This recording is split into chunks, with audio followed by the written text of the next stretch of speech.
Okay, we're back at restoring the hand crank drill. Today's February the 25th, 2026. I've got everything disassembled, degreased, cleaned it up with a wire brush. Got everything freed up and loosened up. It's looking pretty good other than that little stripped out gear there. But we aren't going to worry about that.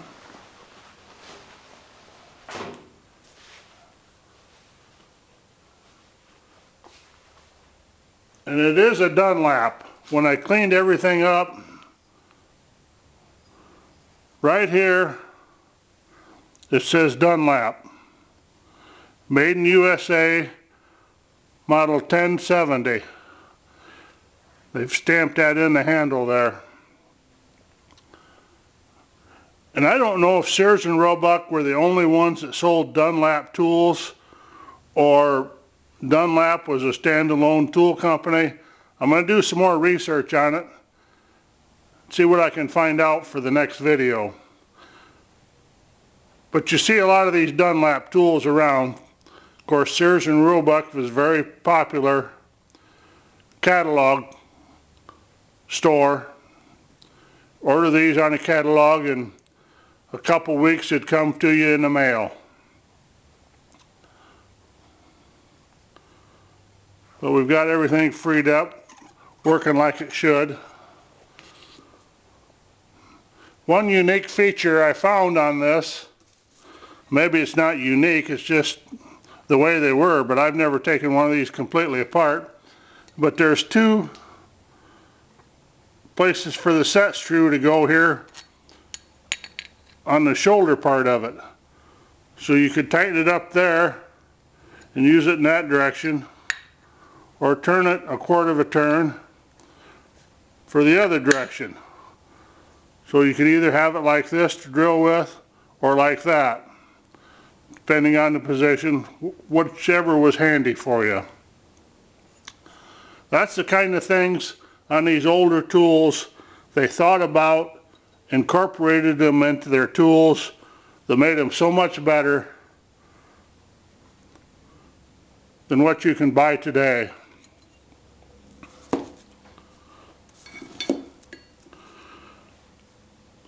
I thought originally it was painted blue, but after I got it cleaned up, this is black and the balance of it is red. You can see some red leftover paint there. So I'll follow the same color scheme for this. One other nice feature this had on it, they kind of went the extra mile. This is a thrust bearing.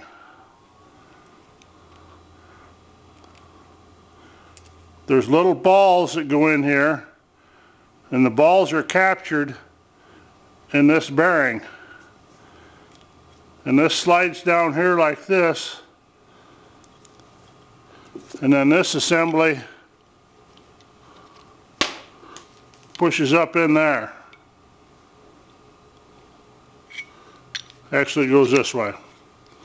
So when you're pushing down on it, your chuck would be mounted here.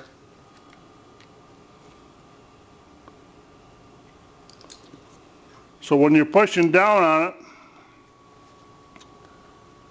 you've got this little thrust bearing taking the force. It also takes some of the friction away when you're drilling.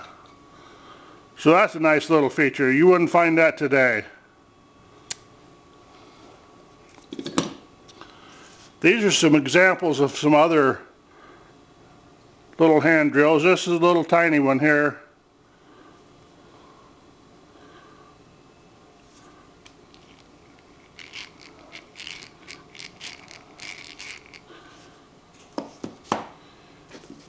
This is a larger one here. This is probably the most common size. This is a Stanley Handyman. And it's got a dual pinion gear here. Little handle here. And in the top here, there's storage for bits, screwdriver bits, what have you. And believe it or not, some of the bits are still in there.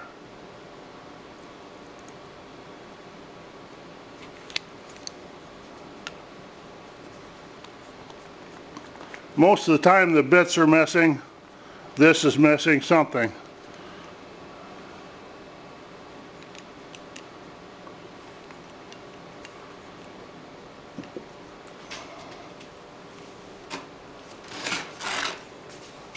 Get my notes here. This other drill is quite unusual. It's the only one I've ever seen like it. It's adjustable. You can adjust the head this way. There's a little spring-loaded catch here that fits into these notches. You can pull that down and rotate this to make a right angle drill out of it, or any angle you want to set it to.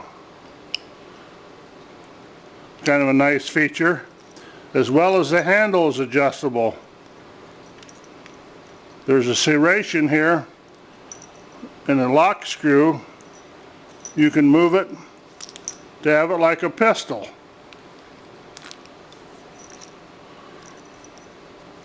So I thought that was a pretty handy feature, and I bet you this was pretty expensive when it was new. Now this one is all steel, other than the little wood crank here.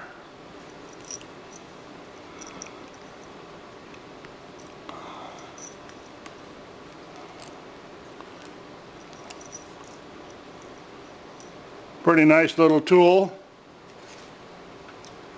Now that one was made by the J.O. Manufacturing Company, Southgate, California.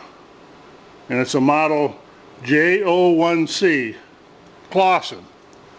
I don't know what the Clausen means, but all that information was right here on this dial. You probably can't see it, but that's what it says. I thought that was kind of interesting.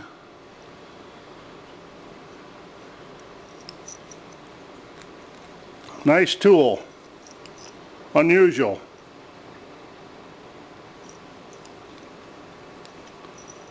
So we'll go ahead and get these parts primed and painted and put back together. And we'll shoot another video when we get everything completed. Thanks for watching. If you got any questions, add them below. That's all for today.